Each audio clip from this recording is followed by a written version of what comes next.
So this Mr. is the hot Campbell, take, man. Mr. Campbell over there in Combate, honestly, I know you love your champion at 135, but Chris can take it. I mean, guitar, skating, weed.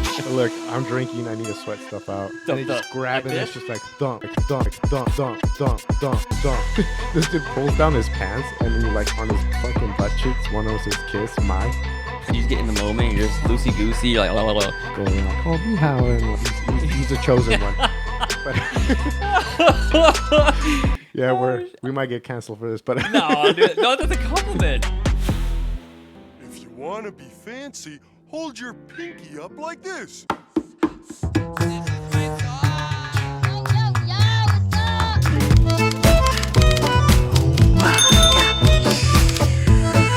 Yeah, baby.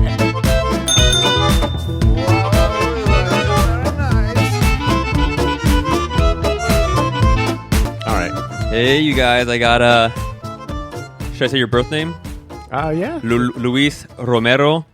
Yeah. look at Luis that. Chino Romero. The one and only. You know what's crazy? I actually had to look up your name again because I was like, I've only known you as Chino. Dude. I never known you as Luis because Beaver was Beaver Luis. Dude, nobody fucking like through high school. It was super funny that I don't think anybody knew my name. Cause like, Anyways, Chino. yeah, dude, growing up, like, so funny thing, I got my nickname at birth.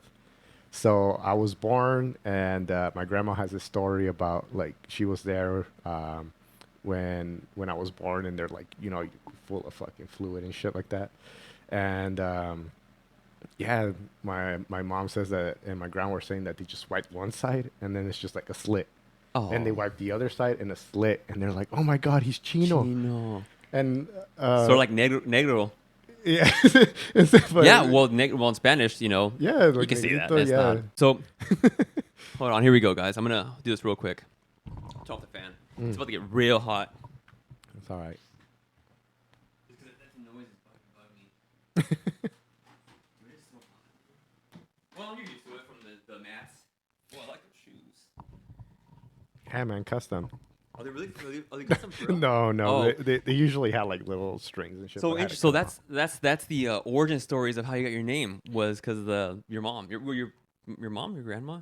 Yeah, so like they were there when I was born. So like crazy thing was my mom was just shopping at Walmart in Douglas, and at the time my parents lived in AP, like in Agua Prieta, and yeah, just it ended up happening, and you know, Chino. good to that. I'm an American citizen, you know, Chino. home of the land of the free. Yeah, so you're dude. It's crazy because I had Teddy Andres, Teddy Andres Giron. He's episode 3. He's coming out next Wednesday. The episode.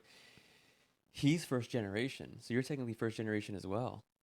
Yeah, and it's like it's interesting because like most of my childhood and like formidable years were in Agua Prieta. That's how I got into martial arts. From a cultural perspective, I grew up like in Agua Prieta. I was like one of those, you know, border kids that Yeah. once like I came of age to go to school, my parents were like, well, my dad and my mom had this argument of where my dad's like he should come to school in Mexico. My mom's like, well, no, like let's send him to the U.S. Which I'm kind of glad that my mom won that battle because then I got to go to the U.S.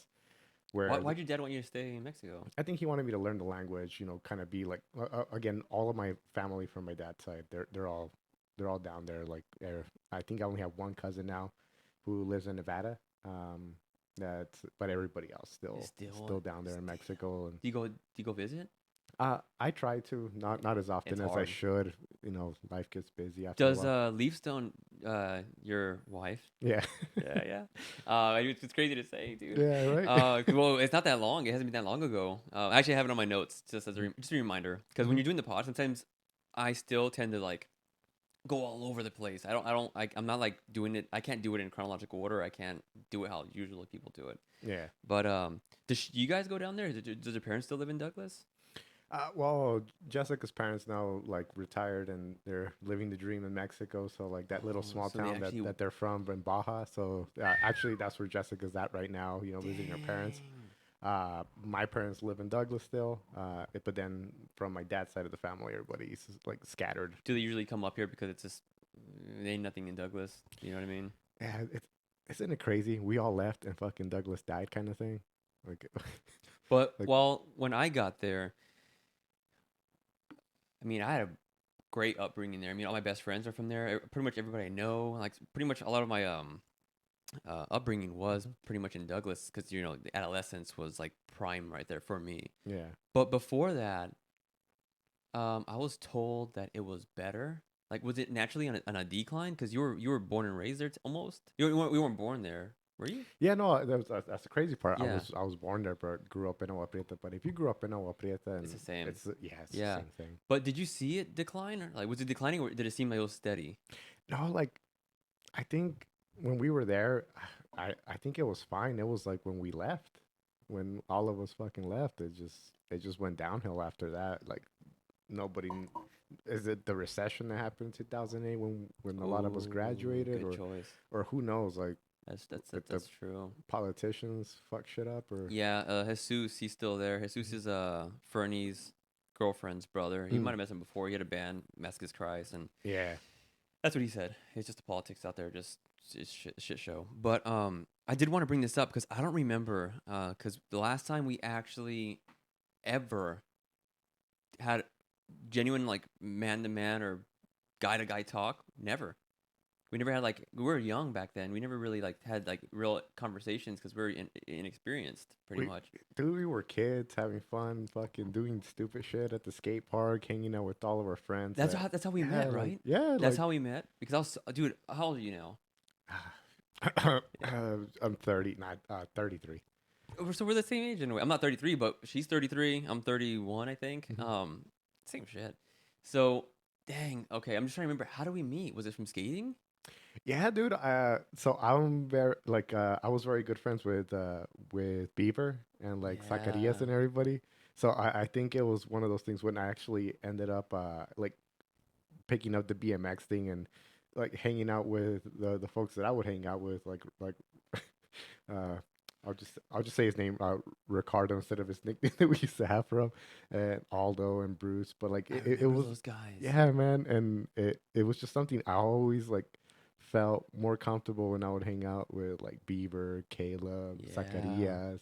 You know, like it was that Whoa. whole little crew, and then you started like hanging I out was with new. them too. Yeah, I was Yeah, a new guy. so you were like hanging Oh, out, and then crap. like my cousin would show up. I don't know if you remember my cousin Oscar Jr., Yes. He's the heavy guy. is he like uh shaved head? Yeah, He he had kept like his hair short, short. and he always said like so. I forget the name of the comedian that was friends with like Fluffy, but he always be like, "What's up, fool?" Like, Yeah, I remember him. so Dude, I can't believe you have this good memory, dude. Like, it's great memory. I have good memory for selective stuff. Like there's Yeah, other but things like, I cause can't I was remember. like trying to remember, it's like, how do I even meet him? And then I was like, what's my memory? I only have like very like you're saying selective memory of us and you, and we've always been friends, for this many years, even with me going to prison and like being gone for such a long time, and like we still somehow stayed in contact, which is pretty Yeah, intriguing. or run into each other and just be like, "Oh shit, like what's Yeah, up, dude?" Yeah. but we never got to talk really at all ever. And I'm trying to think like the only memories I have of you was when we wanted to go train, so we would go to your gym in Douglas, remember? And that's when I was fat, man, because I used to eat so many hot pockets. Like that's all I ate. I ate boxes of hot pockets every day.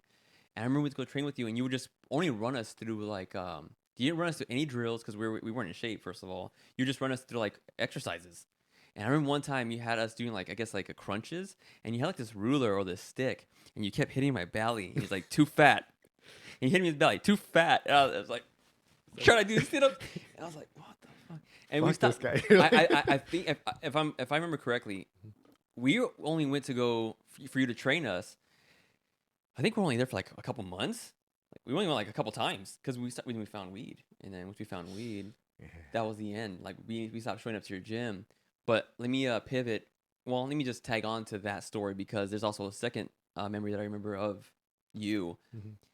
I remember there was this ginormous football player in Douglas, and he was like the biggest guy I ever seen.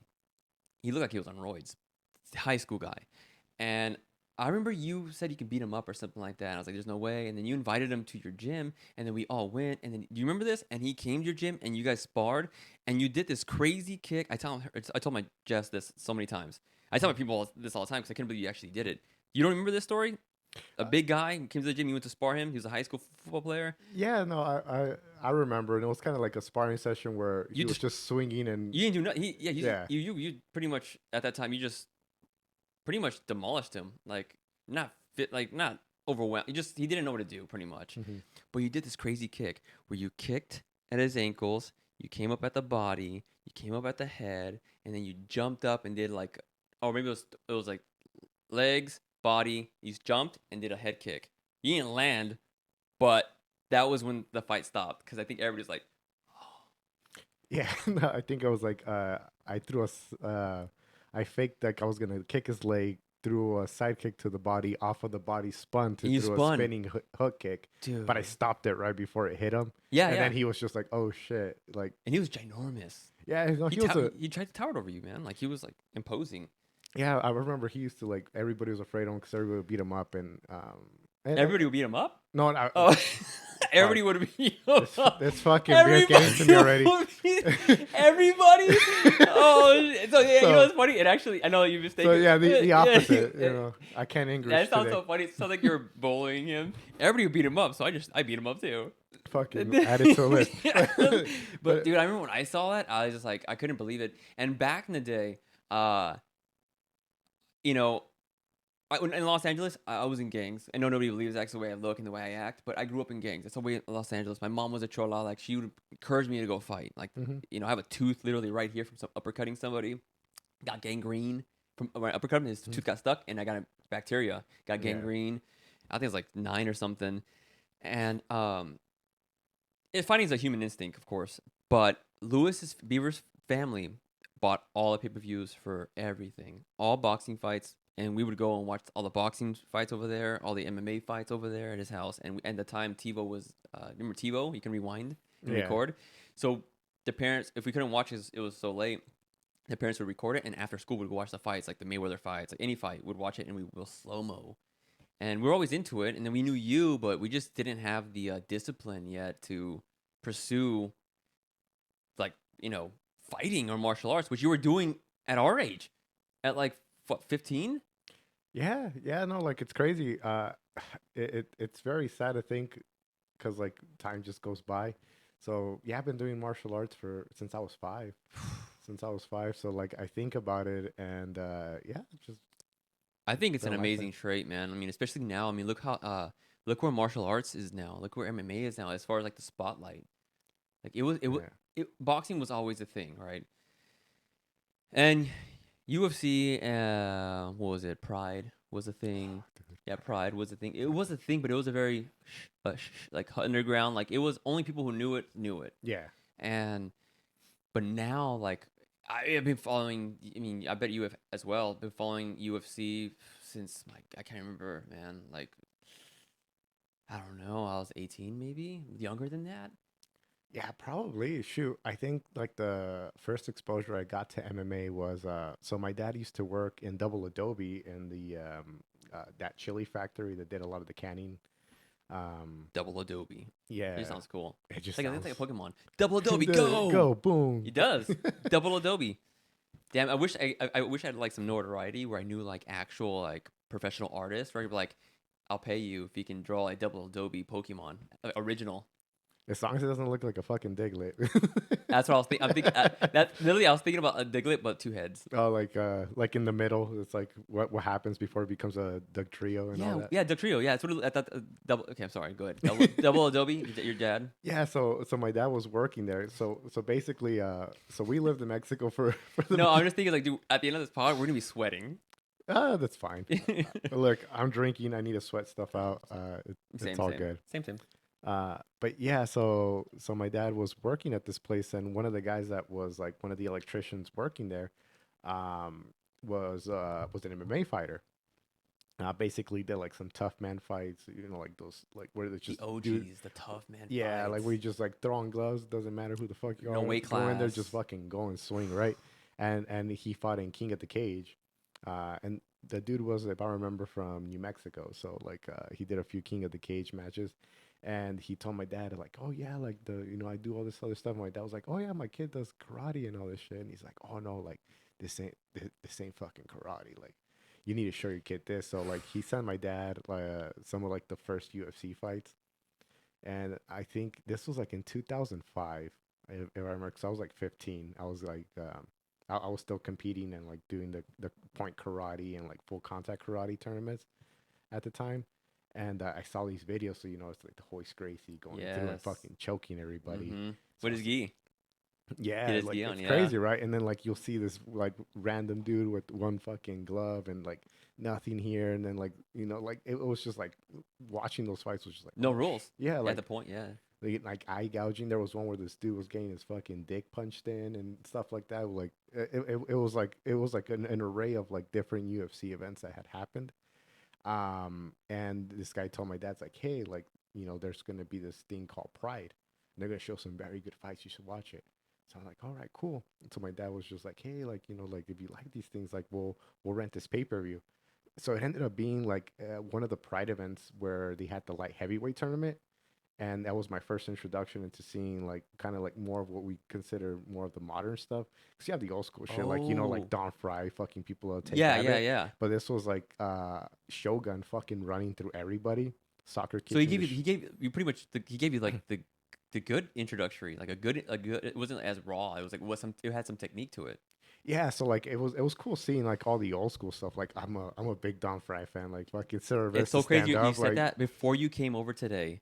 I was taking a piss or something, and when you're randomly scrolling on Instagram, I got some reel with this I forget her name. She's like a famous MMA interviewer. You probably known her before. She probably, if you see her, you'll recognize her. Don Fry. In a while, just recently before he came over, while taking a piss, Don Fry's there, and he looks like a mariachi singer. Now, he was wearing a that cowboy mustache. hat. Yeah, He's the like the fucking mustache. and Yeah, and shit. I was like, yeah, what a great voice, huh? Oh, dude, oh yeah, like Dude, if you think of if you a were man. to tell like an AI generator, draw me and like depict me the most manliest of manly men, It's fucking him. it's Don Fry. Let's see. Let's think about that. Who else would it be? Because you can't say The Rock. Because No, it's Don Fry or get the fuck out. man. If you did that, if you typed that into AI, what was the question again? Like who's the like Generate depict me me. the manliest man? Yeah, and then if you get that, you'll get Don Fry. If I type that in, I'm gonna get Austin Powers with his chest out. Fuck yeah, no, well, Yeah, that's Don a different Fry type of and man, Austin man. Yeah, Powers, dude. No, you're right though. Those are like the actual like real like, dude. fucking fusion dancers. Sometimes I wish I wish I was that manly. just to grow a mustache like that, dude. Oh, Like fuck, Bro, you can grow a beard. Look at this. barely. This has been almost a week and a half. Oh, okay. I tried growing a beard, man. Yeah, it's just not in my cards. If oh, there's a 1 to 10 scale, obviously Don Fry's a 10. You're probably an 8. I'm like a 5.5. I don't know, man. It sucks. I think we're both there in the 5. Okay, but so that's how your dad got introduced to MMA. Yeah. Did you ever see the guy who gave your dad was it a VHS? Yeah. So it was a VHS, and then For those kids who are, if there's any kid, well, there is like two. I see the analytics. There's like 2 kids who are I think 18 and 19 who watch the podcast. VHSs are these square things with film in them that you got to put into a big square device. It's like a DVD, but maybe like 100 times larger. That's a VHS, dude. You can go to an 18-year-old right now and they have no idea what a VHS is. fucking that or fucking cassettes. Oh yeah, Like, cassettes. shit, I remember True, like cassettes. cassettes and listening to some like That's oldies true, and shit. cassettes. Okay. Dang, we're almost there, I guess. But so, did you ever see the guy? You ever met him? Yeah, I forget. I think the guy's name was Sean, and my dad did introduce me to like some of his coworkers. There was like this other interesting dude that my dad like with Mexicans, like everybody has to have a nickname. So like this one dude's That's name was hilarious. Hippie, and like my introduction to him was just like, oh yeah, do you like tattoos? And I'm like, sure. He's like, well, check How old this are one. you? I was And- 15. I was Oh, teenager. so So yeah. this dude pulls down his pants and he like on his fucking butt cheeks, one of them says kiss my. And he showed you that? Dude, those are some ballsy guys. Were they they, didn't were give they a Mexican? fuck. They're Mexican, huh? Well, no, they were white guys. Like, Whoa, but it was just like but they're think, so ballsy. yeah, like blue collar folks, just like they didn't give a fuck. You know how it is. Would you say you know how it is? how Mexicans give people nicknames. That's funny. Dude, like almost everybody in my family has Fernie, nicknames. you know Fernie. Yeah. You know what his dad's name? El Gato. El gato. Bro, how hilarious. El Gato because he's a scrapper and he has super like yours are you got slits. You got slits. Yeah, like His are like you can't his fuck are with females. slittier, dude. His are slittier and they go up. So they're like that, I should call him 100%. Japonés then or something. He's a hop on. What does that mean? What does that mean? Shout outs Jesse Niwa. What does that mean? Oh no, like Japonés? What the- so like the good thing about like being able to like go to school and like meet different people You're, throughout you're, like you're work currently in and shit. school? Huh? You're currently Oh in no, school? like going through Oh, school, you meet like different folks. So like you actually meet like real Asians and like the like Right. one of my good friends, like he's Japanese and he's just like, well, Was he confused with you? Was he like, hey, are you? No, like he knew right away. He's like, you're not. Well, That's how he did it? You're not. well, I guess like the way that it was, like he knows that I'm like Asian to like a certain degree, but for him was like, so him and I started working where we're currently working, right? So it's like our first like kind of like official job after college and kind of shit. So like this dude, you look at him, you're like, oh yeah, fuck it, 100%. What is he? Korean? Japanese.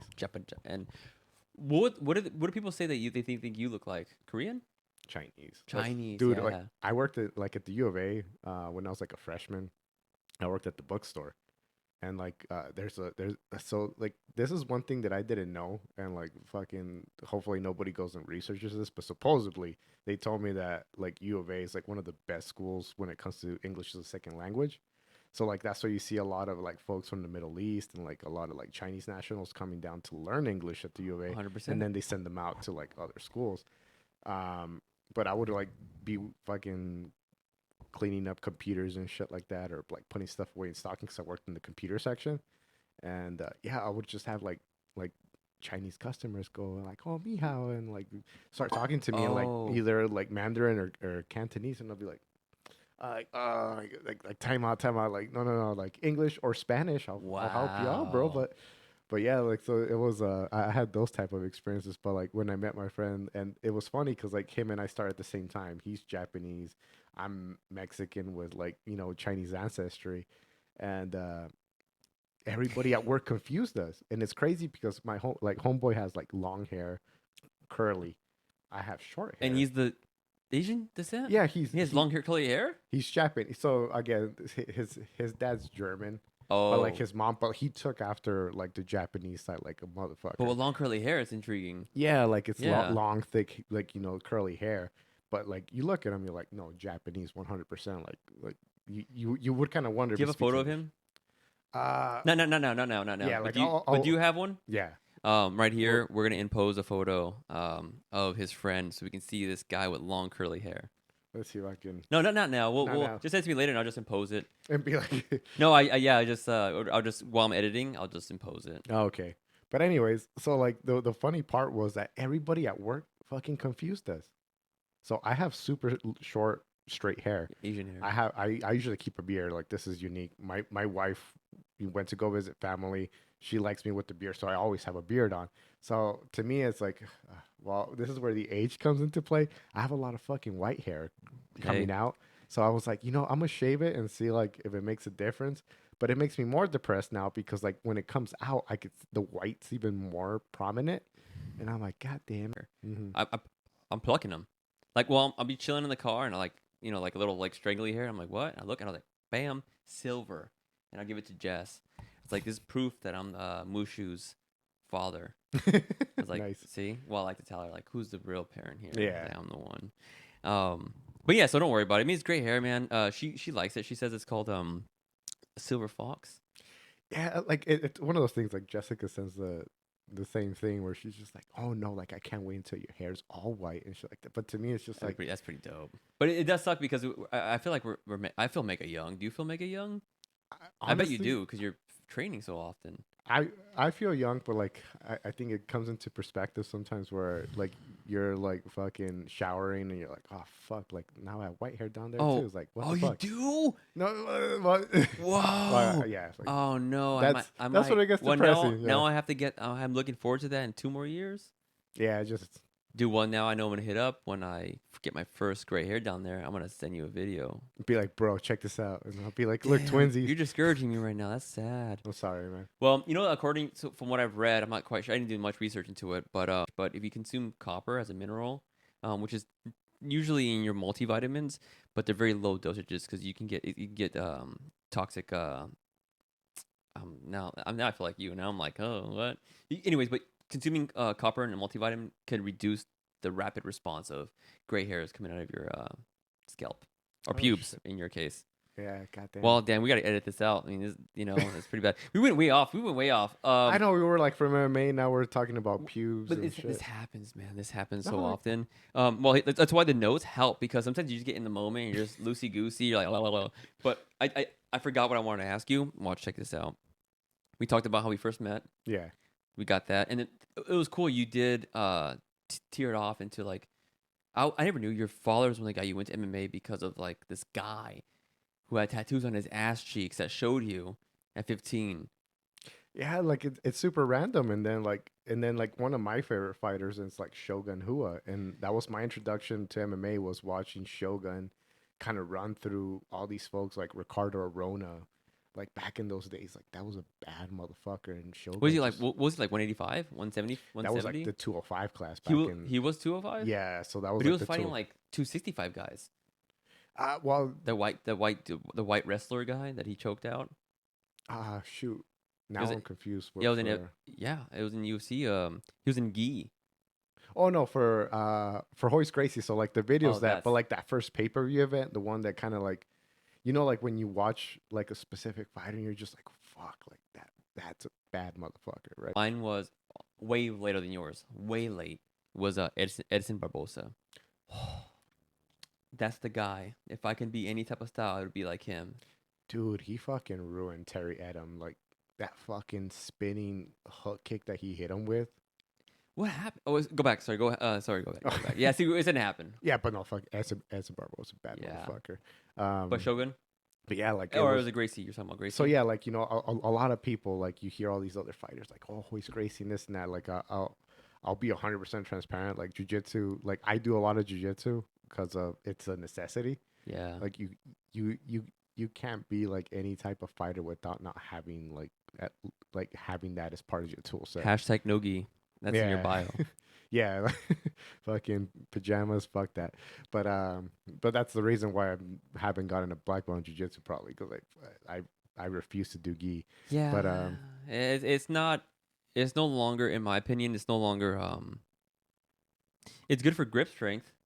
You will develop a lot of grip strength because of the, you have to like slide in and you gotta like, all that the gripping because of the fabric. You'll get a lot of strength in your fingers, your dexterity, like you get.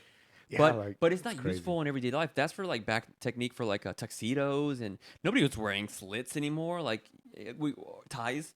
I guess you can utilize ties.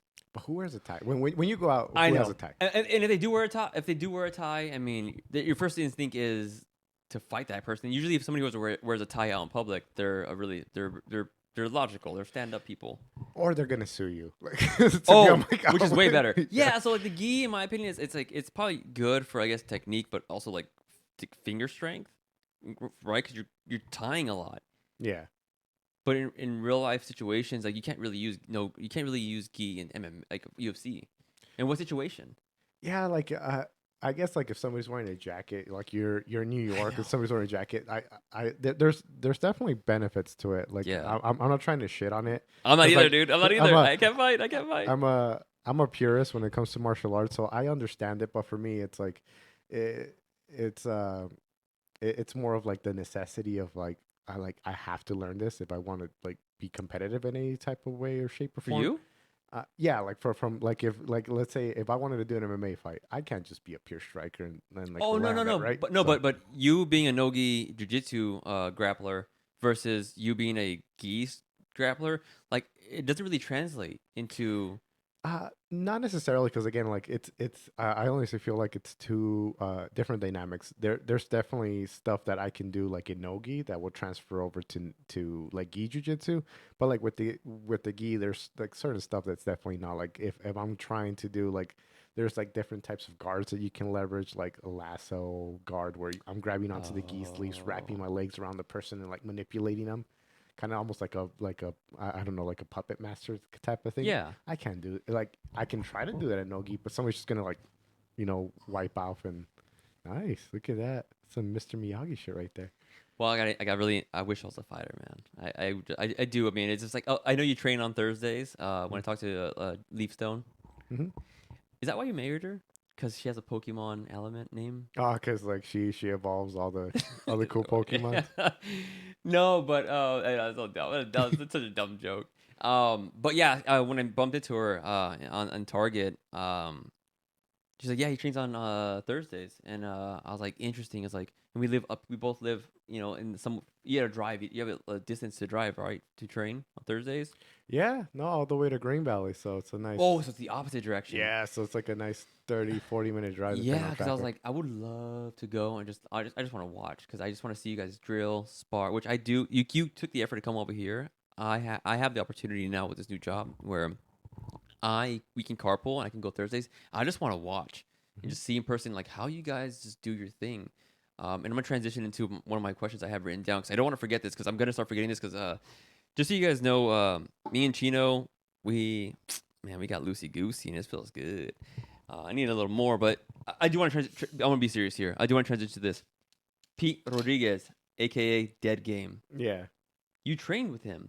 You do train with him currently, or no longer? Well, we used to train, so like now, Yeah, after him transitioning to UFC, he moved to the MMA lab, which it makes sense. for him, like that he's gonna have more bodies around his size to be able to kind of grapple with. But yeah, no, funny story. So I have a huge scar on the side of my face here. I don't know if anybody can see it, Well, but if you turn your face, I can zoom in. yeah, Oh, I so see it. like I right see it. here, 8 stitches. So Ooh, that nice. was just like sparring with Pete. What do you do? So we were kind of just going through some light sparring, but like for the fight. So this was the fight I think right before he got that call to UFC.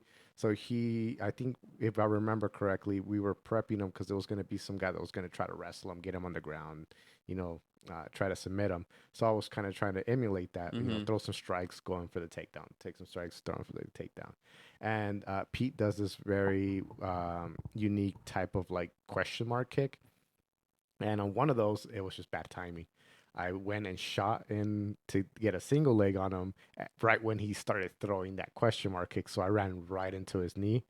And then, And that happens to be one of his wins by knee. yeah, no, and it's crazy because like Yep. later on, like he demolished Mike Jackson.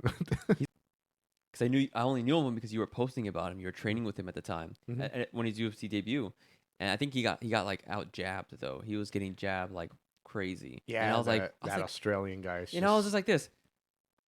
Chino ain't teaching him this how to like avoid the jab. But then I started thinking like, oh well, Usman did it to Masvidal, and look how experienced Masvidal is. yeah, no, like, and it's just one of those things. Like the main coach over there at the gym at Dominate Fitness, Hmm. like they worked on the game plan, but you have to be sympathetic.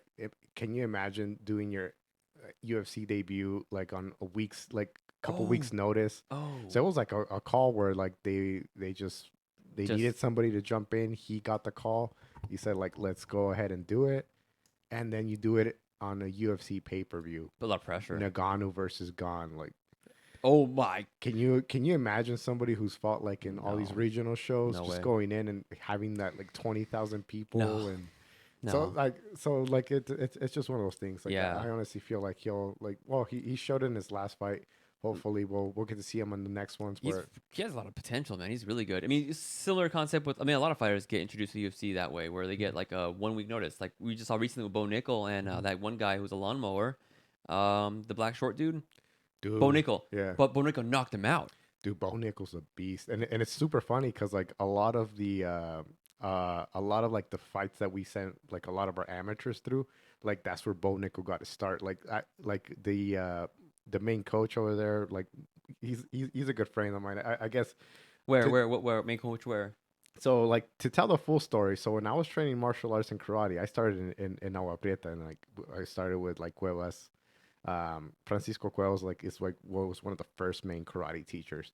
So from there, a lot of other folks kind of popped up, and the guy that owns Dominate MMA and Fitness, him and I actually like started karate with the same guy.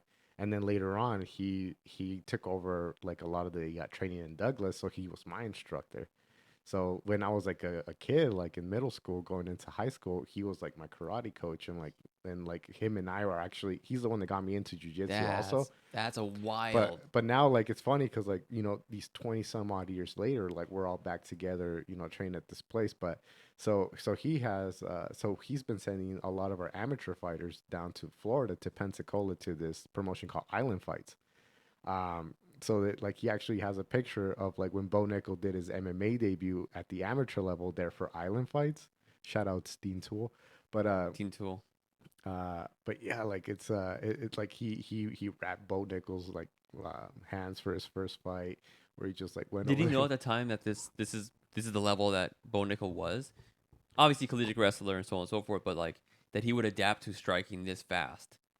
honestly, like from a striking perspective, I don't think anybody thought like Bo Nichols like probably the most decorated wrestler to ever like strike. Like outside of Henry Cejudo, I think Henry, like Daniel Cormier, Cormier, whatever his well, why even then, like Daniel, like it's impressive to be able to be part of the Olympic team. Like Dan Henderson has that like distinction as well, but like Henry Cejudo, gold medal.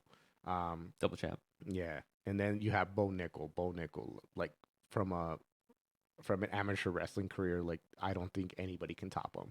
So like he has that benefit. There's something about wrestlers like having worked out. Like there's this one kid that I train with. Like, dude, I know. That's why I I need to can't- come. I need to come. I can't wait for you to actually meet this kid. I So, do. No, I promise you. So I wanted to bring it up. Since you came over to my house, you took the time, your time out of your personal life to come over to do the podcast. Now it's my turn to return the favor. Now I want to like we could either I could either go to your gym and just I could observe. I genuinely just want to learn. It sounds like it's being more selfish of me going over to you. It's not necessarily you tell me what you want me to do in return of the favor for you coming over Yeah. here. Yeah, because it's sort of like me being selfish. Say I'll come to because I already want to go there anyways. Yeah. So it's on a Thursday. I didn't for it. That was my shoe. yeah. No, but dude, like there's this one kid and he's like my favorite training partner cuz like if I was to think of anybody that would be my hardest fight, like if I was In like a real- manager yeah. and I was just like and I was managing myself, right? That's the type of fighter that I would have to avoid, right? Like from a professional level. How old is he? I think he's like 25. He's like 25 years old. This kid's like, and it's funny because you look at him, he's just an Adonis. Like this kid Oh. has a six pack on six pack on six pack, completely like a physical specimen. You white boy? Yeah, yeah. Come on, man. If he ain't white or black. And he's Jewish, so he's a chosen one. But yeah, we might get canceled for this, but no, dude, no, that's a compliment. right? Yeah, That's that's how the I thing. see it. I thought you were gonna go the other direction. He's packing. I thought you were gonna say he's packing. He might be. I don't know. He's Jewish, bro. I don't know. All right, man. Come on, you're being a perv here. But yeah, anyways, yeah. so yeah, so the is shit. I lost my train of thought. Oh But yeah, yeah, you'd be the guy you would want to like. You want to fight him, manage him. yeah. So like, if I was managing my fight career, that's the type of fighter you try to avoid. This very strong, NCAA like collegiate wrestler experience. Does he have any fights in his record yet? Yeah. So we actually took him to that promotion I told you, Island Fights. Mm-hmm. And it was just like super cool to experience because like this kid, like I trained with him. He's a little green, but like he's a collegiate wrestler. Like shit, this kid has wrestled his whole life. But it's one of those crazy things. Like this kid's literally going like soft. Like we're not going 100% in sparring, but if he hits you, it feels like somebody's throwing a brick at you. That's because Like, sort of similar to Bo Nickel, right? Yeah, like it's just something crazy about like these wrestlers. I don't know if it's just like the way that they train throughout like their life and like you go into a wrestling room, they turn on the heater. It's like this room's just smoggy. Did you not and it's just- wrestle in high school in Douglas? No, so like I mostly did like karate, jujitsu, and kickboxing, and it wasn't until like I moved to Tucson that I started picking up judo. But like I really don't wrestle. Like most of my stuff's like if I get a hold of you and I need to get you on the ground, it's gonna be a judo throw. Well, that's a good combo, judo and jujitsu. It sort of compensates for wrestling. Because if you have judo, you can take them down and then grab. You can just do jujitsu on the ground. Yeah. Wrestling, they're gonna single leg, double leg. They're gonna take you down, and they will because they're so strong. But if you have judo plus jujitsu, I mean, you have both worlds that don't meet the center.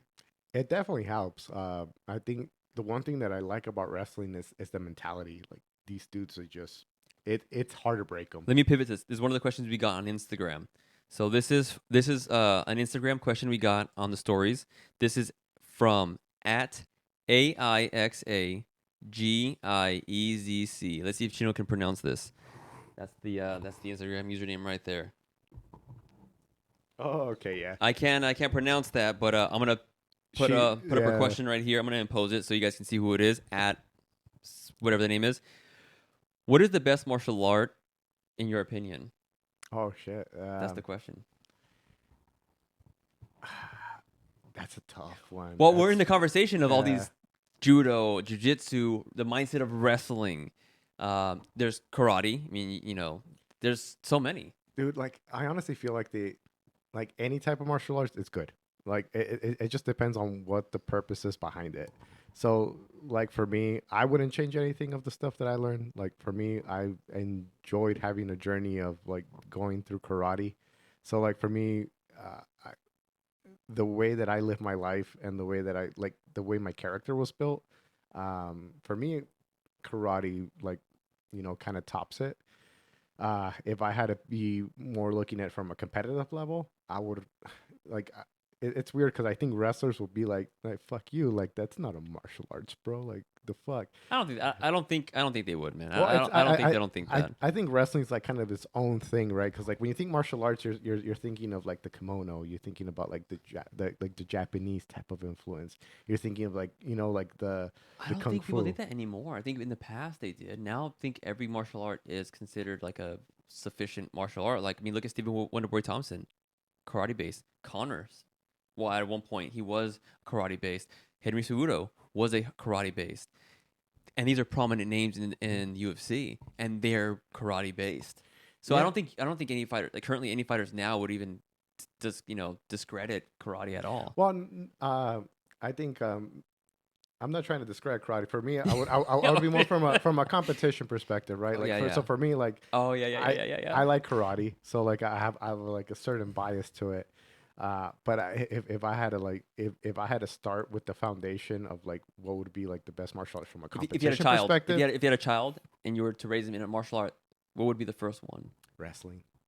There you go. There's just something about the wrestler mentality. Like if I was to design Perfect fighter. the perfect fighter, they have to have wrestling. I'm with you on that one because not only because I don't have any experience like you do, of course, but I'm a big fan of fighting. So I watch almost everything on YouTube, everything, and all the people who are anybody like Chael Sonnen, Kumar Usman, anybody who's anybody, Khabib, anybody who's anybody in UFC who's made it to the championship levels or the top 5, they say that that's what they'll teach your child first would be wrestling, and I just learn from what they say and I just take it into my own, and I'm like that is true because like you're saying, there's no other martial art that has that type of discipline and not adversity, but like there's like this word where like they can go through anything. Like it's that work ethic, dude. it's Like, worth ethic. It's just everything. Like, Everything. they're just workhorses, dude.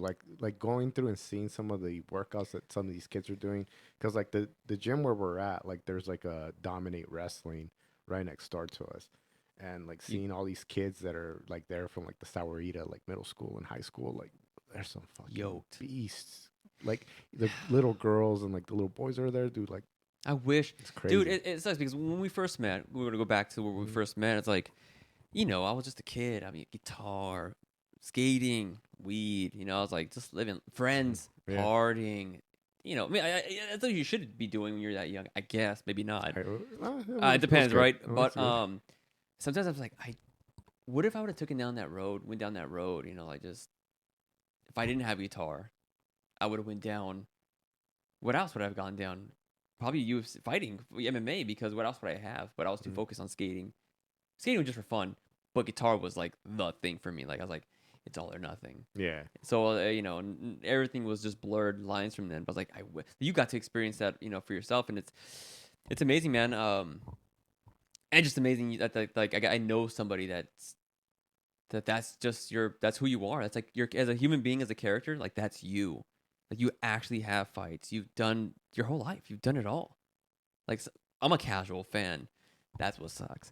And sometimes I think this. I'm like, I'm healthy enough and athletic enough. It's like if I start training in like 15 months, I can take an amateur fight, just for my own self character. Like I love fighting so much. It's like why not train for 15 months and just do one amateur fight just so that you get it out of your system, so before you pass away, I did it at least one. I got to do what the people I look up to did. Yeah. At least just to get it out of my system. Because I mean, who doesn't want to do that? Oh, I know. I know, but it's funny because I think it's only a small percentage of the population that's willing to actually go through it. But also the majority of the population is, not to be disrespectful, they're not physically in shape. They're not. If they're not physically in shape, they're not mentally sharp. Yeah. And they don't have ambition or the drive to want to pursue or take risks. I take risks all the time, man. I mean, I knew what I was taking risks when I wanted to pursue becoming a rock star. I knew exactly the percentages of success were less than 1%. I still did it because I loved it and I wanted to master that craft. And I got pretty good at it. I got pretty excellent. You guys put some good shows. Like, no, but I got to go to a few, and they were good. But it's crazy. As I got older, I got the older you get and the more you do it, you take greater leaps. Mm-hmm. So I've just would grow as I got older because you just mature, sort of like a fighter. Like a fighter could just Bo Nickel. I mean, he's an outlier, but give him 5 years training MMA, he'll start to put things together a little bit better because he's just growing into his own style, his own character. But he's only like 18 months of MMA training. But 5 years in, he might develop his own unique style. Like this transition to Duplessis. Look at Duplessis' style. But that's his style. Yeah, it is super crazy. I cannot believe that he did that to Whitaker. Me either, dude. Because like Whitaker's a bad motherfucker too. I know. And that was dominance.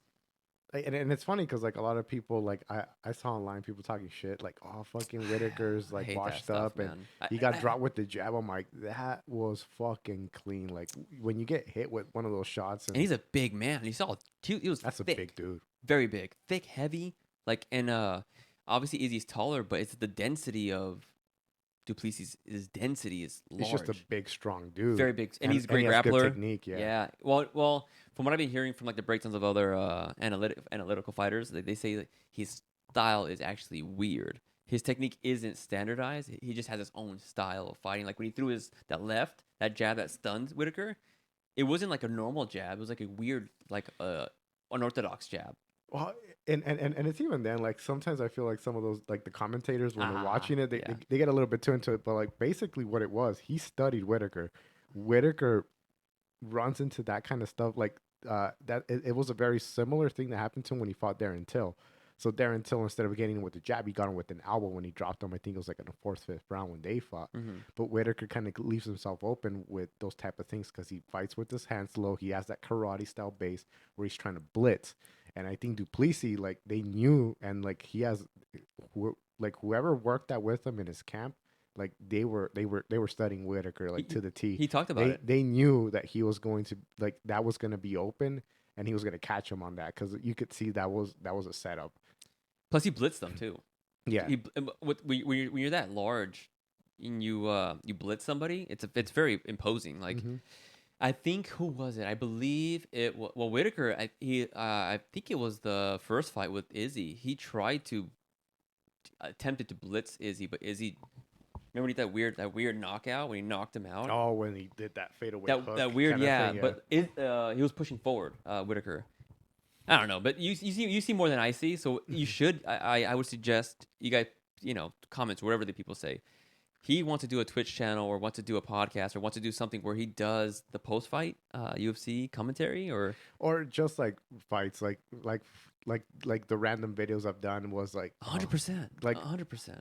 Like 4th of July, I don't know why I felt patriotic, so I'm like I'm gonna see that Don Fry, which is with I'm trying to remember. I think it was like Takayama is his last name. but it's like the manliest fights of all manly You fights. gotta do it, man. The pride fight. I don't know if you ever seen like the clips where it's like Don Fry fighting this Japanese Yeah. guy, Oh yeah. and they just grab Like and it's this. just like thump, And I'm thump, gonna put thump. put the GIF here. I'm pretty sure there's a GIF where they're just Yeah, dude. they're How, just how many shots? going, Like going. 22 shots, just Dude, nonstop. it's just crazy. Hey, Like everybody talks about Don Fry, but what's that guy's name? The Asian guy. I think it's Takayama or I think it sounds like like Takayama. It does sound like Takayama. yeah, like I think it is Takayama. It sounds like I'm that. probably I But may be see, mistaken, but but even like, you don't know. Like it's Don Fry. Remember Don Fry's fight? But that Asian guy was also built. He was killing too. He was doing good. he was hanging in there. But his nobody remembers. I think his it's mistake. Takayama. He switched to knees, and Don Fry hit him in the face. I'm sure you watched this fight a lot of times, huh?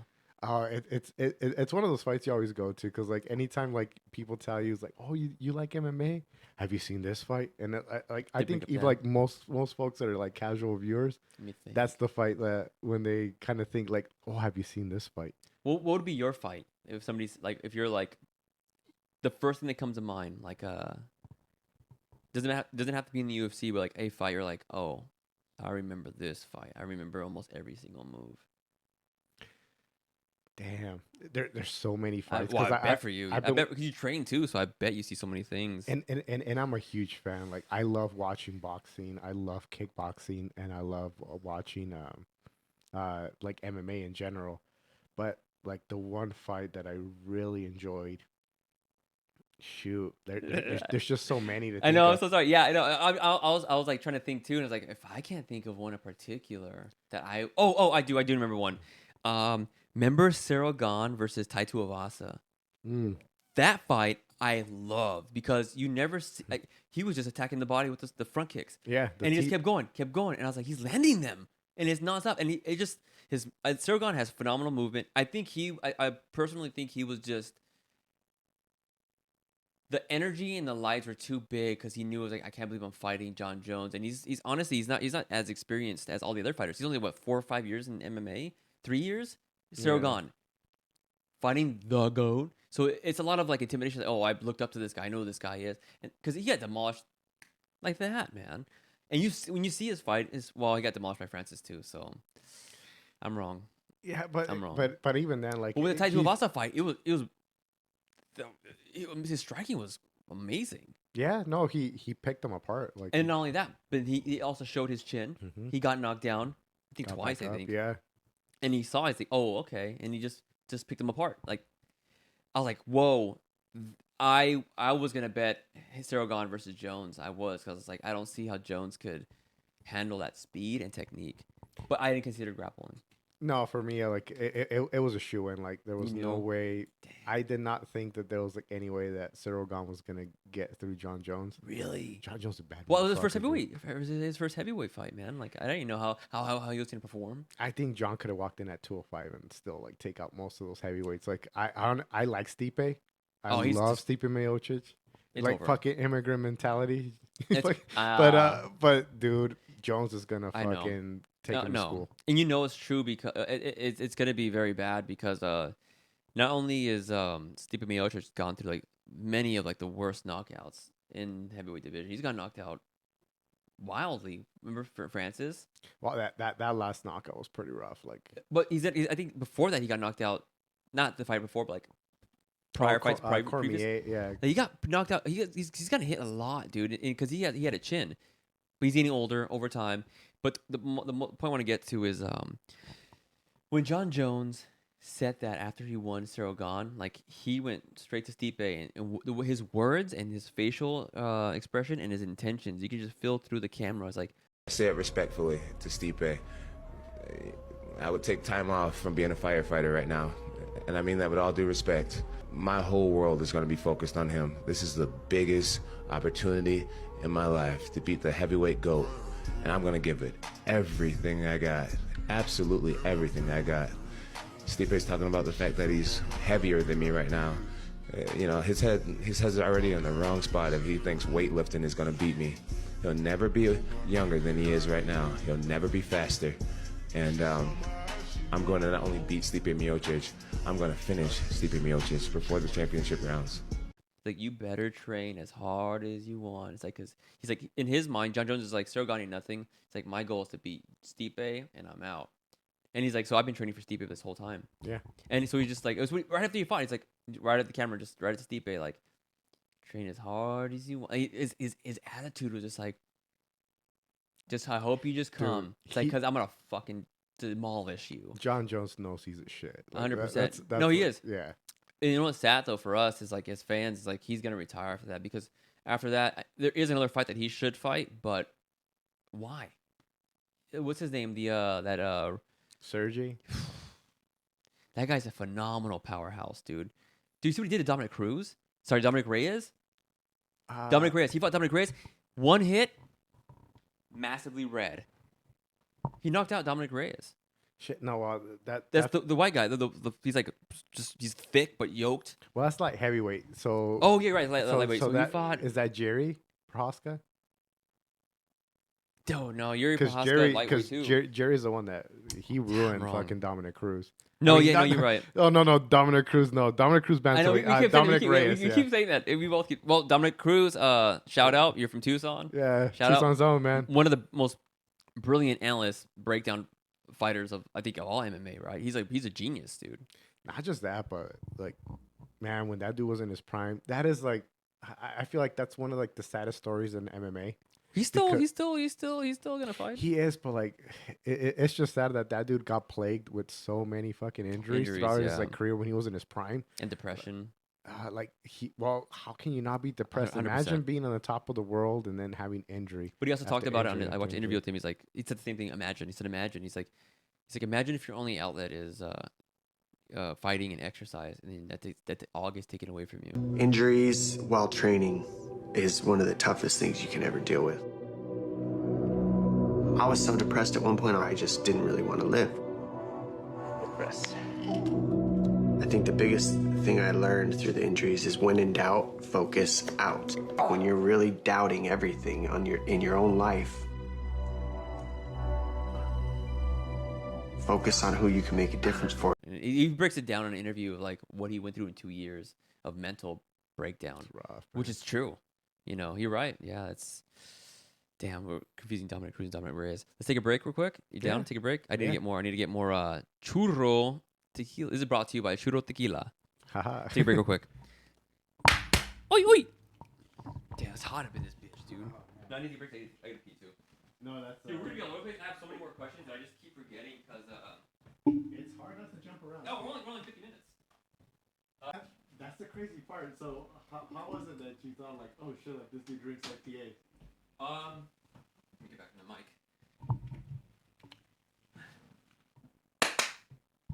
Hola, hola. What was that question again?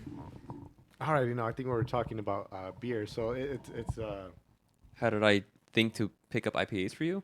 yeah. Did I give up a vibe or something? No, because while I watch your guys' stories, you and Jessica Leafstone, and you guys are either making like these delicious looking drinks, Yeah. or a lot of times I see you on the stories you posting IPAs, and I was like, oh, I think he likes IPAs because I don't drink beer, man, at all, or IPAs at all.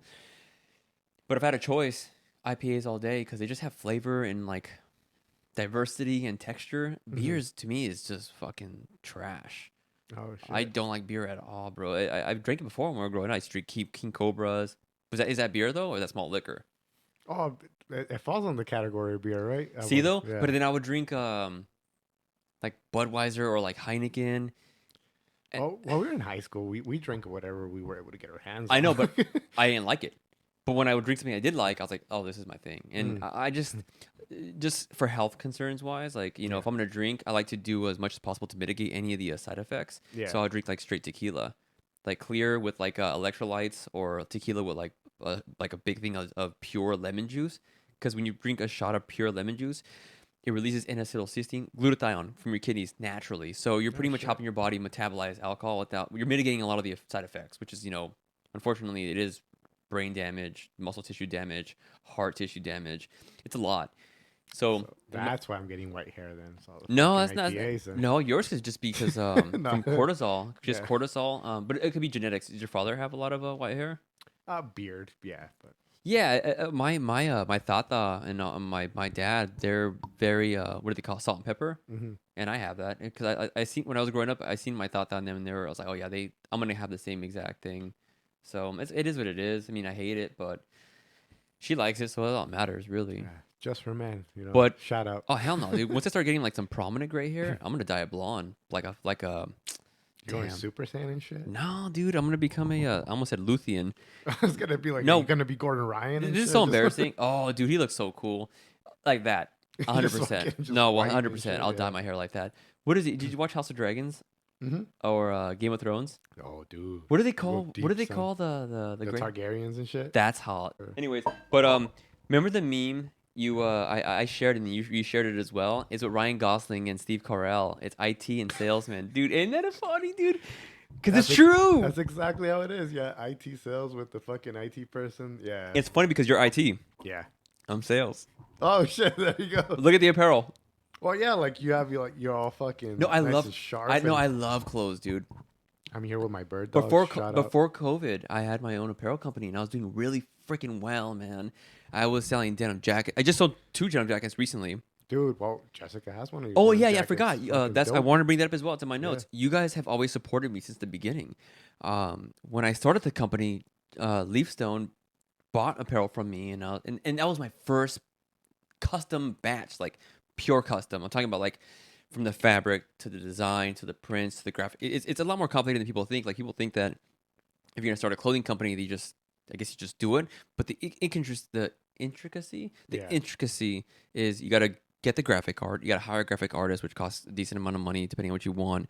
You gotta hire a company that can do the fabric choices and do the stitching and the manufacturing for the quantity and so on and so forth. It gets very complex. And you guys supported me. She bought a shirt or two and bought you something. I forget. Yeah, and then she has like her own custom denim jacket too. And Yeah, everything.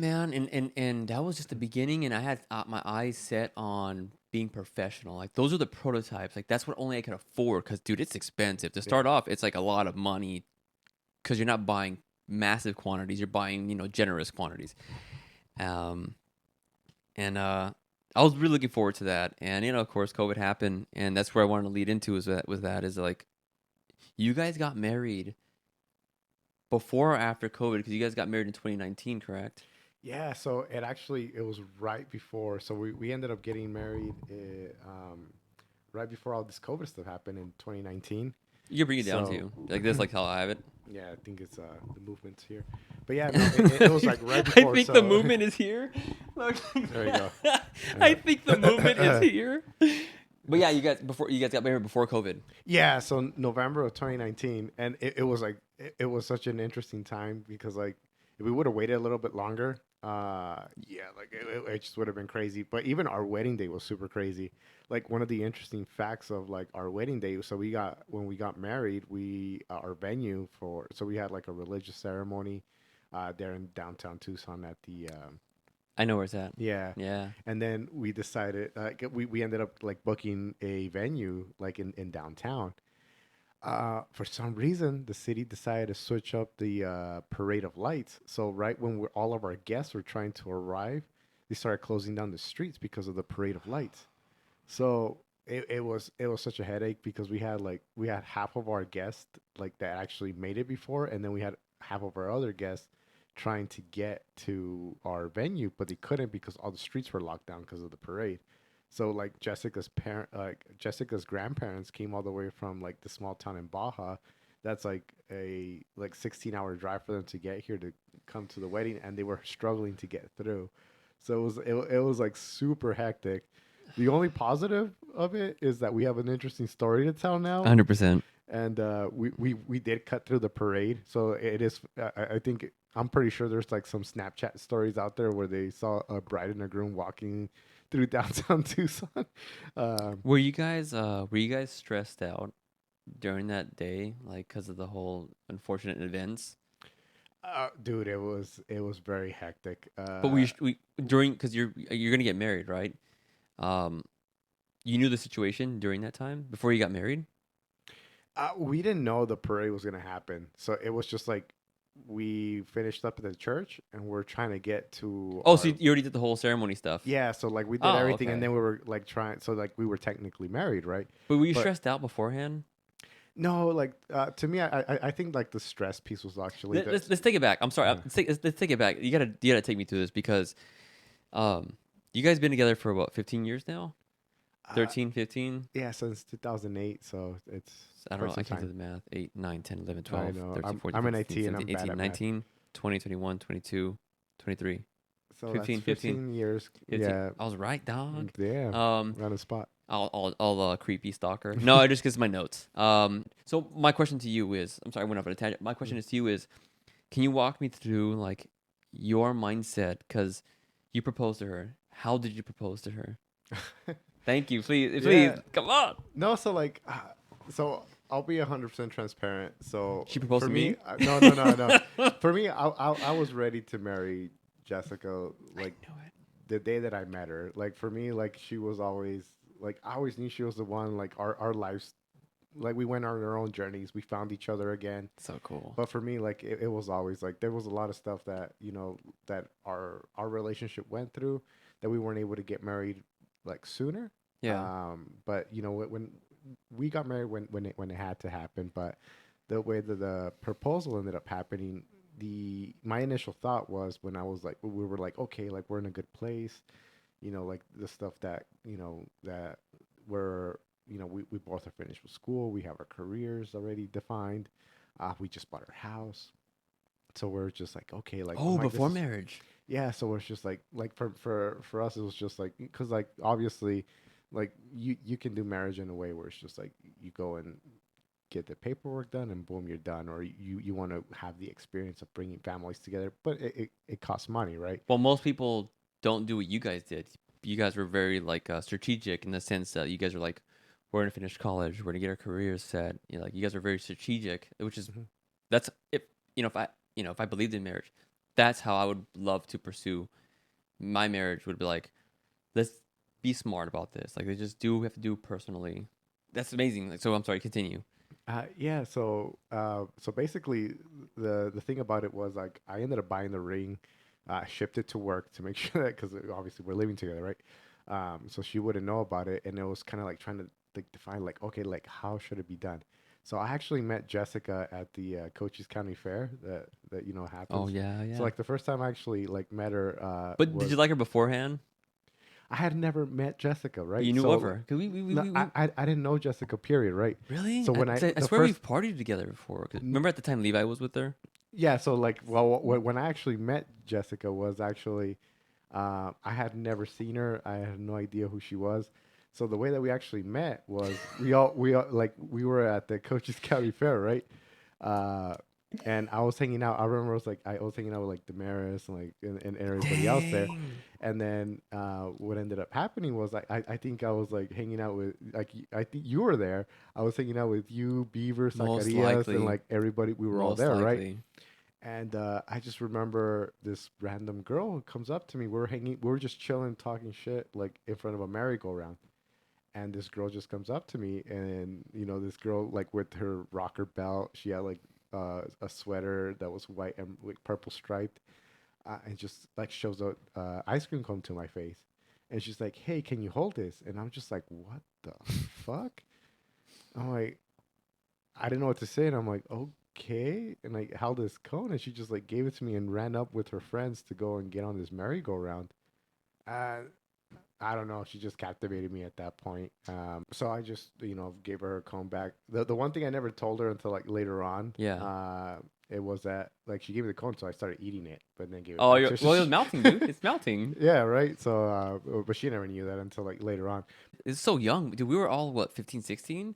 Yeah, no, like for me, I remember it. Like I was just talking to her, like trying to like know more about her, and then I just like walked around and hung out with her the rest of the night.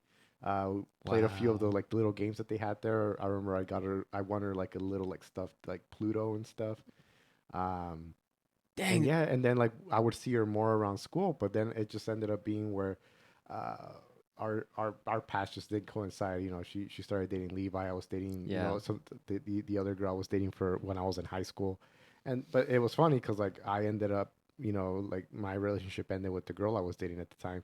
Then she ended her relationship with our friend Levi. Yeah. And then we just ended up, meeting at the bowling alley in Mexico. And it Oh, was, the nice one. yeah, Two the one where, stories? where we were always go, right? Yeah. And for me, I remember because I saw her and she was on a date with somebody else, and I'm just like, I just saw her and I was just like, and Be real. What were you thinking? Be real. I just saw her. You and- weren't like, dang, she's hot or whatever. No, well, like to me, she was always like I always found her attractive. Yeah, yeah, Like yeah. she was, to me, it was just like Okay, I get she it. I was get like it. the girl, right? But it was funny because I saw her and she was there on a date, and I just ran into her like out of like nowhere. It wouldn't have been if her and I would have not met at that moment, we wouldn't be where we're at today. For sure, at the bowling alley. Yeah, and she was on a date with some other dude, and I just like saw her, and I was just going in there because I was gonna go and like party and like drink and like hang out and shit, right? And she was just there, and I'm like, oh hey, like how's it going? She's like, oh my god, I haven't seen you in a while, and blah blah blah. Remember that ice cream you gave me? Well, not even that. It was just like I just looked and like she introduced me to the guy, and then like I remember because I had her phone number, but I had never texted her because it was just like Yeah. like, I'm not, Just life. well yeah, and then also like I didn't know what was going on. I know. because Levi was Just- also yeah, my just- friend. yeah, I'm not gonna be jumping I into know. that stuff, You know, right? yeah. But it was just funny because like she was like on this date with this random dude. I'm like, well, that dude I don't know. So I'm like, fuck that guy. So I just texted her. I'm like, so this sounds mean. This is probably me No. being a bully, right? It's not, dude. But like the dude was probably around our age, but that dude must have had a real life because he looked like shit. Right? So I just sent her a message. And I'm like, what are you doing with this old dude? Like WTF? No, give me that's a pound because I love people that have that initial it's not confidence, like initial response to what they like I like those things. That wasn't rude. Well, would you say again? Repeat it. I might have to retract that pound. I reverse it. No, would you say again? What are you doing with that old guy? Yeah, it's like what are you doing with that old guy? Yeah, and I'll it, still pound and that. it was I'll just still like, pound and that, she was dude. just like, oh, like what do you mean? It's like, oh no, like it just seems like, are you on a date with your grandpa or something? Just trying to like lighten up the mood and everything. And then that kind of like started us kind of talking That's nice. again. It's cool. And Because obviously you're like, what's up? What's up, girl? yeah, like to me it was just like one of those Guys- things like she wasn't with somebody that I knew, and like she was just dating. I'd just gotten out of a relationship. I was like, so it's just like it's Yeah. at that point it was fair game. I So understand. that's kind of like a horror story like kind of started. And Your story. yeah, Your perspective. yeah, we just started like talking. The only unfortunate Texting me shit. yeah, like T9. and we went old school, right? Those old school like Dude, we're fucking old. LG chocolate phones and We're, shit. we're not old, but we're old because technology is so rapid Yeah. that we're becoming old rapidly. And, like later on, like I moved to Tucson, like I came here because of school. So then it was like, that weird thing of like, she's over there, I'm over here. But we ended up, making it work out. She ended up moving up there. And then after that is like, we ended up moving together. And then it took a while, but like we ended up, I was able to, get the ring. I wanted to propose to her the way that I met her. So like the plan was when I had the ring, I was Whoa. like, I got the ring around like June, July. So I'm like, September is when we're gonna go. And I was like trying to drop hints to kind of like be like, oh, like At we the should street go fair? to Douglas at the fair, right? But what ended up happening is like during the time that was happening, her aunt had convinced us to go visit them during because her aunt lives in Rochester, New York. Okay. So she was like, I'm like, oh shit, we're gonna go to New York. So I was telling her, like, hey, we should go to New York City, because like it was like, like we always talk You're about just traveling. freaking trying to figure it out. So I'm like, shit, like it would be cool to do that, but I'm like, is that too cliche? Maybe like I'll take her to New York City and we'll go to Central Park or like the Met and I'll propose there. Were you confiding with anybody else during this whole point? Like, what should I do? How should I do it? Were you confiding with your parents or friends? The only person I told was a coworker of mine. Was he helping you out? Like, hey, maybe don't. Yes, was he helping you out? Yeah, like so she knew because she saw me like looking at the ring when it got to work, because like it got shipped to me at work. So like she walked into my office to ask me something, and she's a colleague, and now she's actually my boss. And pose the ring here.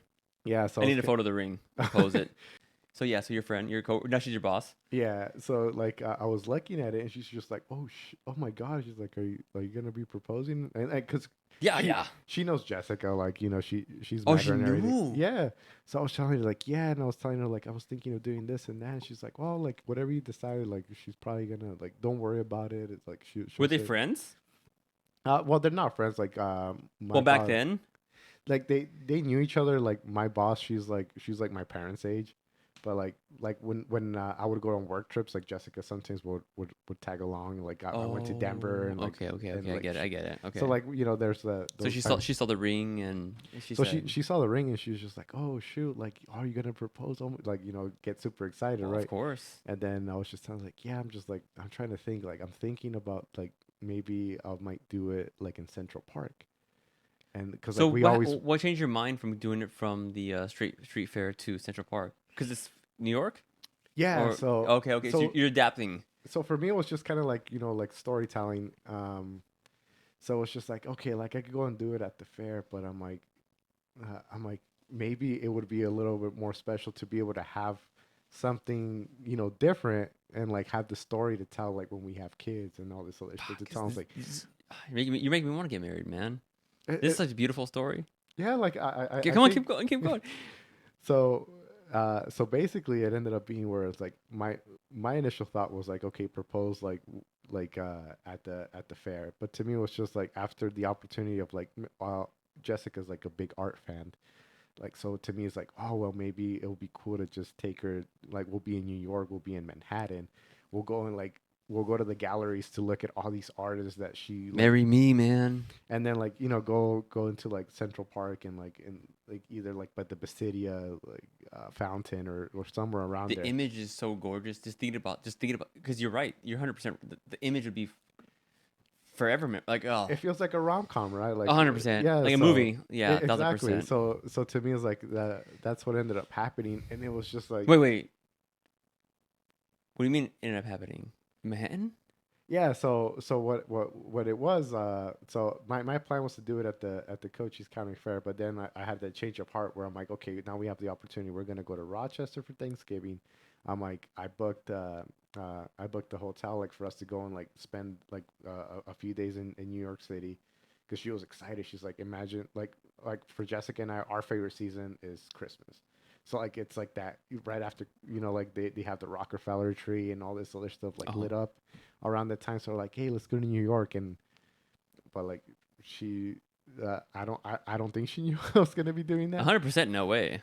So basically it was the day prior to our anniversary, because like we started dating on November 30th, which is funny because like, once we got engaged November 29th of 2018, and then we got married November 30th of 2019. Whoa. So we were able to kind of like land on it. Yeah, I'm just thinking about it because like so I had to hide this ring. I made a hole in my luggage to like hide it and all this stuff. So like to make sure nobody can know. Like I didn't tell anybody. My family didn't Well, know. that girl, your coworker, She's the only one that knew. But You like didn't she tell was your at work. family? Like nobody Why knew. not? I didn't want anybody to slip. Like this was just something. You were afraid they would slip. Yeah, They'd fuck up somehow by mistake. yeah, and to me, it's like there's like a lot of shared moments. Like I've always grown up like in a family, like everything shared. But to me, it was just Oh. like this has to be something where it's just her and I. So, in movies, they say, well, they show. I mean, it's movies, right? Rom coms. That the man has to, ask for approval of the father of the woman he wants to wed. You didn't do that either. Not like directly. I did have conversations where like the blessing was given. But Oh yeah. So Would- yeah, like it was, so that you sort of like it was like subliminal messaging. You were talking to him. Yeah. But and he's not an idiot. He knew what stuff you were talking about. yeah.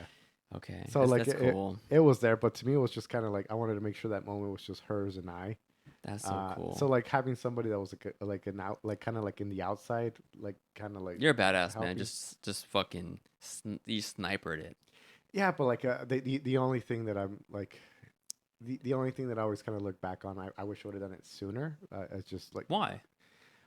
because I want like I said, since I met her, like I knew. Here, let me go back to my notes. That's why notes are very essential because we can go off all day, yeah, but dude, notes yeah. help. Hold on. So let me bring this up.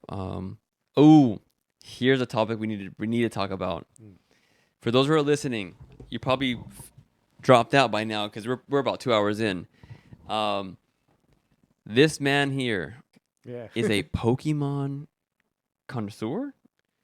Yeah. No. How would you say you're a Pokemon card collector? Yeah, like You were trading and selling.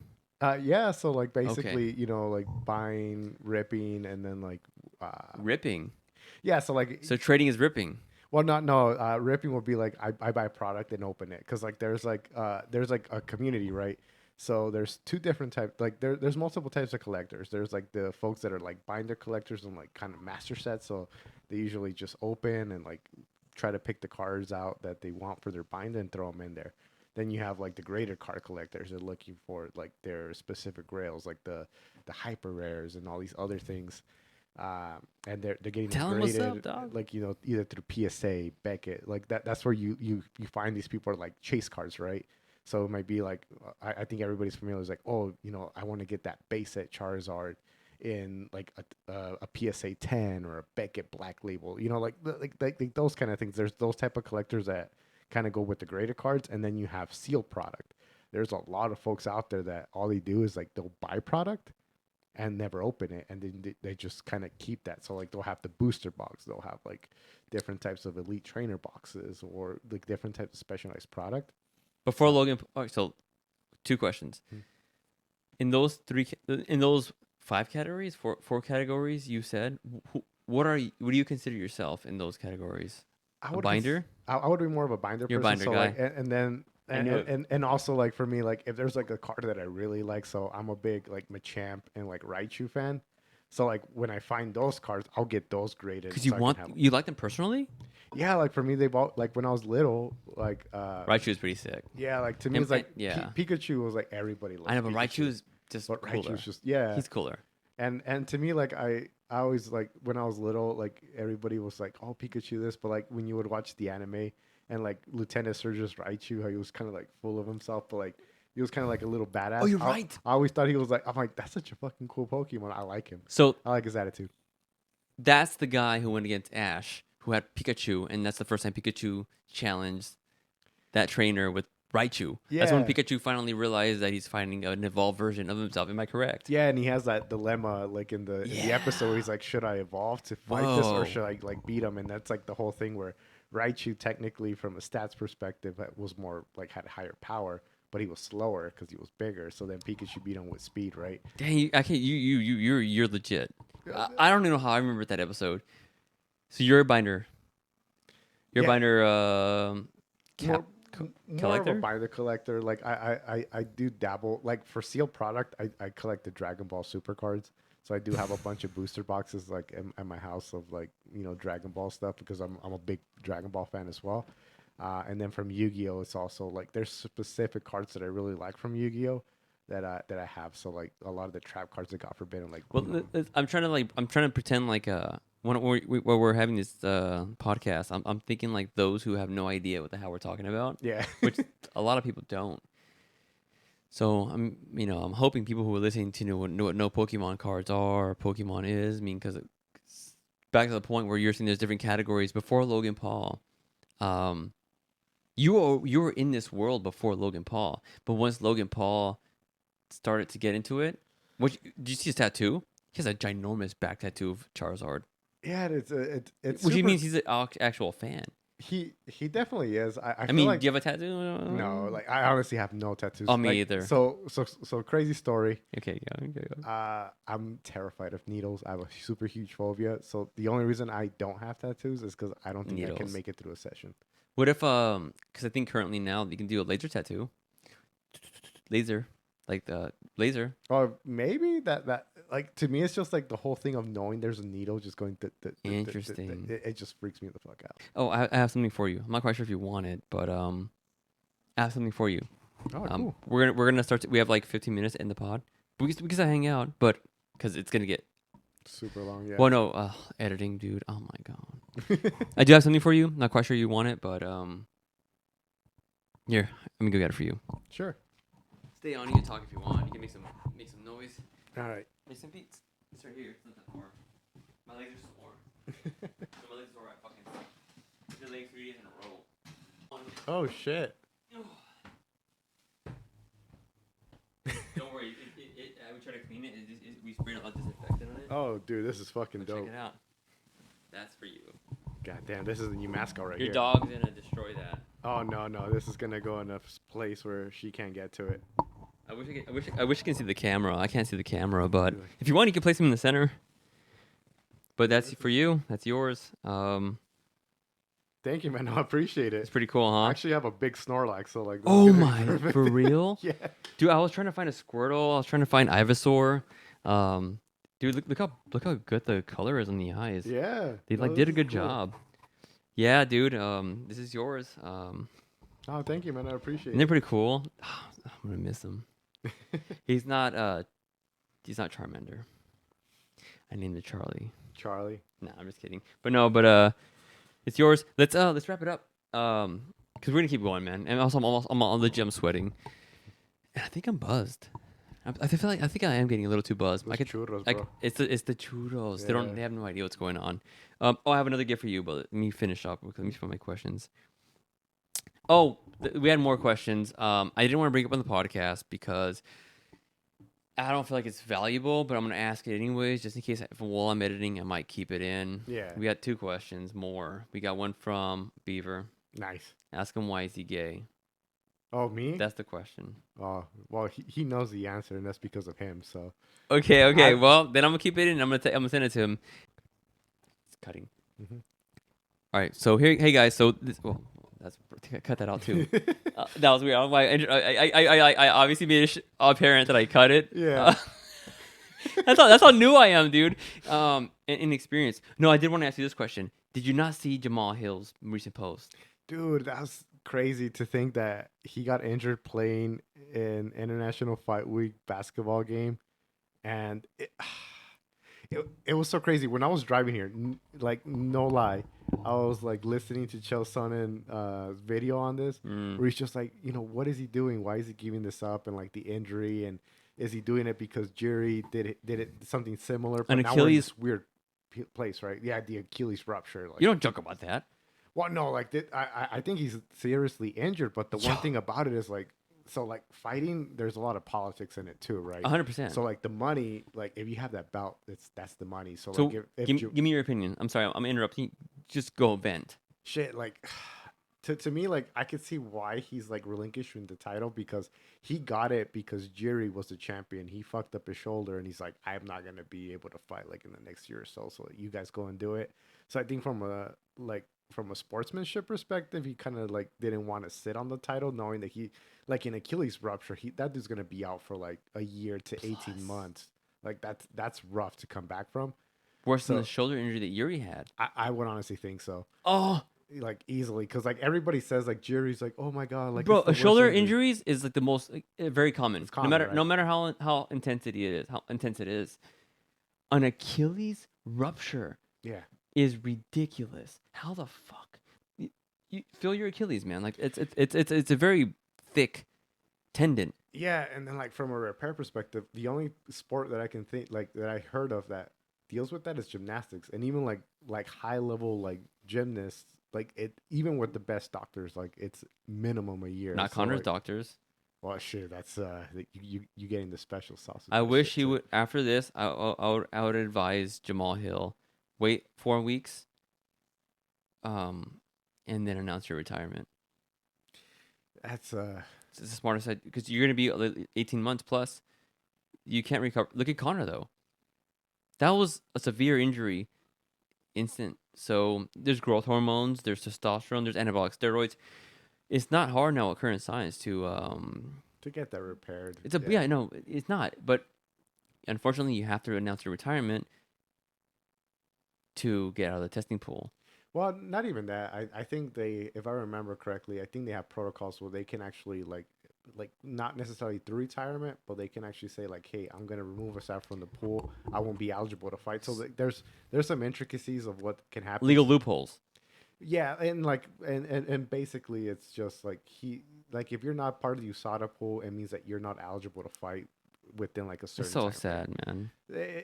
It So sucks you 'cause- don't think he's being genuine? Like you think it's fake?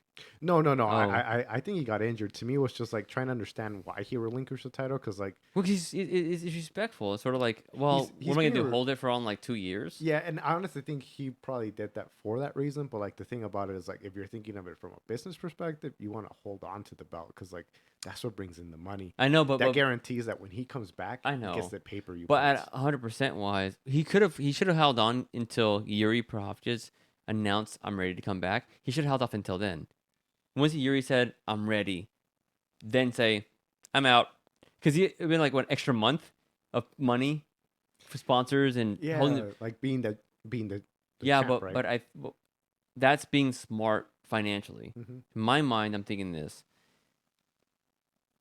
I watched interviews with him announcing it, and you can see in the pod when he announces it during he has his own podcast now Yeah. too. Um, they had to cut because you could tell he keeps trying not to cry because they keep cutting the video because you can see like he'll like stop and then it'll just a different because he keeps trying not to think about it, man. Like he's really great. He's really great striker. So, but imagine like you spend your whole life doing this and an injury, and so It's rough, man. it is rough. So, but he's doing the most respectful thing, which you saw Yuri's post towards him, like only you know what it feels like. Now you know, like Yeah, it's like, like but like very it- nice, respectful. So now they're both in the same position, but Yuri's almost coming back soon. So your position is trying to say he should have waited out longer. to me, it's like trying to understand like if the reasoning behind it was more of because since Jerry did what he did, he felt like maybe I need to do the same and not hold up the Oh, division. Because there's other like Nagano held on to the heavyweight belt for with his like knee, but he fought yeah Cyril with the knee he fought, but then he was out that whole time like after. for recovery, and true, a lot of people do that kind of stuff. which Right? is A lot of financially champions. smart. Yeah, because you have that title of the champion. So, like, to me, it's like, okay, so was it more of like a nod towards like, all right, Jerry, you gave me the opportunity to wear the strap. I can't defend it until like, 18, 24 months from now. So let somebody else kind of have a get a stab at it while I come back, or if I come back, right? So I think it's Jamal just Hill. rough, dude. I think Jamal Hill's just a real man, bro. Like he's a real guy. He's like he's not thinking about the financial thing. I think he's just so devastated. He's like, when's the last? When's the last? There has not been a contender title for the heavyweight division.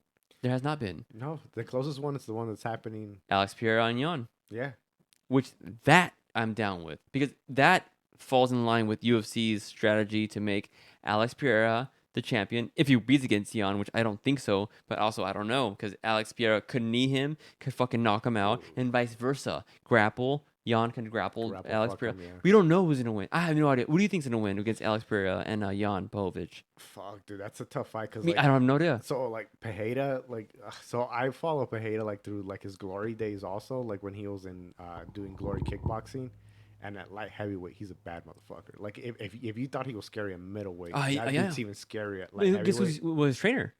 Teixeira. Yeah, like And he's training him how to grapple because Teixeira beat Yan grapple. Remember Yan just Teixeira? choked him out. Yeah. Oh, and who's the so it's so hard to bet. It's hard. Like for me, if I had to put money on it, I think Pajeda will knock him out. I think Pajeda will find him if Jan can get him to the ground in the first round. If he decides to strike 230? with them, I think Pajeda will knock him out. I'm with you, man. But I don't. But also at the same time, we forget Polish power is a real thing. It is. I honestly think from a striking perspective, He's and really acumen, great striker. yeah, I think Pejeda's going like being fully hydrated. The only thing that's like the asterisk is going to be the last knockout because fucking Izzy put his lights out. And then he's fighting a few months afterwards, so like his chin might not be all the way in there. Like this. But you're right though. It's sort of like counterintuitive as far as like it balances itself out. Like now he's fully hydrated, but that knockout was very recent, and it was not a regular knockout. It was a knockout plus a fucking ground and pound knockout. He was out, like yeah. But plus he got hit again. Your brain can only handle so much. All right, so do you want to plug anything? Dominant MMA. Yeah. So again, we have a lot. So for me, I'm hoping to kind of get some like a few pro fights in. You want to get back into it? Yeah. So the hope would be to by the end of this, like before this year ends, I should at least get one in to kind of get a pro debut. I'm hoping to kind of do a handful just to be able to kind of do that whole thing of like I did this. and kind of have like some good stories to Why tell not? later on. Yeah, exactly. I'm 30, 33 years young. Gotta get those in while I can, cause Let then me shout him out again. Tixera. yeah. He did it, bro. Come on. You Right? can. And people forget Randy Couture, like Randy that. Couture, 100%. Yeah, 47, dropping Tim Sylvia, but Shout it out. Look at the camera, man. Shout it out. You have goals. Shout it out. so hopefully, go follow Dominate MMA and Fitness on Instagram. Hit him up, tell him that you want to see me fight before the year ends to make sure that he actually can get a fight booked. So you want us to you want us to tag your name on Dominate Fitness MMA on their page? Yeah, no, hit him up and ping him, tell him like, hey, we want to see Chino fight. So Oh no, I'm gonna make that happen. we'll get him to work.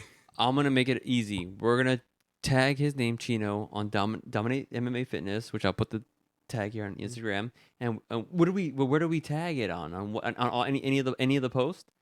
We want to see at Chino-rific fight, just like that. Yeah, just That simple? Just so Any you can- post. Yeah, For real. yeah. No, go right ahead. Okay, then we're gonna do that. Yeah, we'll do it, and then we'll do it. And yeah, and then like the one thing about it is like once my journey's over, there's so many good fighters that we have at our gym, dude. Like we have Ross, Ross, who's like a Combate Global fighter. She's like ranked number 3 right now in her division. She's What's her division? so she's in the 125 division, and It's a hard division, huh? it is, but like, dude, like Hey, she like if you go watch some of her fights in Combate, like she literally her last fight, the people that were there during the fight were like, we never seen a TKO where somebody was like saying they broke their leg after you punched them almost into unconsciousness. to give up. Yeah, to like quit. like no, like Ross is mean. She's tough, and You're fucking me up on this. I'm gonna have to hit you up during the whole edit. Send me your Instagram. Yeah, Put videos. yeah, Chula MMA. Chula Make sure MMA. to go follow her. Also, we have one of our other pro fighters, Chapo, Chapo Quiroz, like Chris.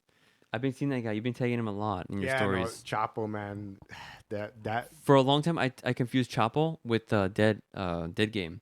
yeah, no, like I think it's probably like the tattoos and like just yeah. training together, but no, Chapo is also signed now to Combate, so he's fighting in bantamweight. But yeah, but Chris, man, like Chris, I think he's going to be like, I honestly think in the next 2 years, like anybody watching, like that's somebody to keep an eye on. Who? I think Chris Chapo. Oh yeah, the guy you post a lot. You guys. Yeah, no, I honestly think Chapo's going to make a big splash. I think he's going to be one of those like next big fighters coming out of Arizona. Do you know how old he is? 27. So Pretty young. He's getting into his prime. So I honestly think once we get him in there in the Combate fights, I think people are going to see like, oh shit. Like, So this he kid's has real. professional fights underneath his belt, So he has an amateur career, which is great. It's yeah, fine. You don't want to like. So we're trying to get him into that professional debut. So hopefully, He's ready for it. yeah, no, more than ready. I honestly think I'm willing to go on the limb that Combate's like top 135er, Chris will beat him. I'm willing to go that far. So like, you know, I like this. so this Mr. is the Campbell, hot take, man. Mr. Campbell over there in Combate, honestly, I know you love your champion at 135, but Chris can take him easy. I love the confidence. Yeah, but honestly, yeah, like so the hope is that I believe he's lined up hopefully in September.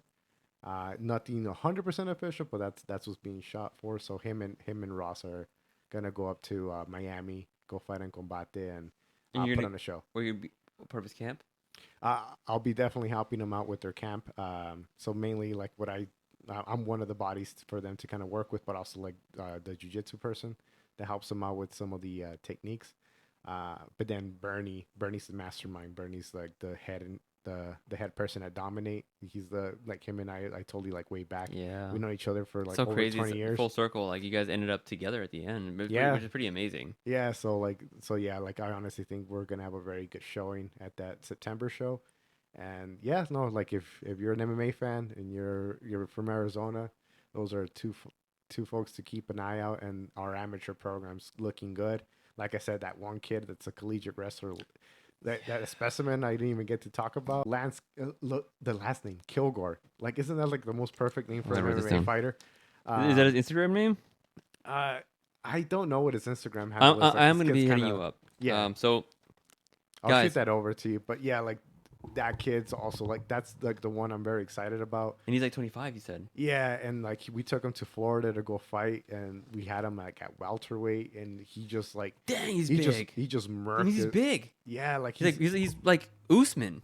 he literally like yeah, I think he's like a newsman because he walks around probably like 190, like closer to 200, cuts down to 170. Dude, no And- way. And when he fought, dude, like it was funny. He wanted to kind of throw leather. We need to kind of tighten up his striking a bit. But it was like once he like grabbed that person, that poor guy was like, he was just like he had the same face all of us have in the training room. When he takes you down, you're just like, fuck. And it's crazy because you've been taken down many times. Yeah, like I've competed like in tournaments against like guys that were ranked like at black belt top 10 in the world.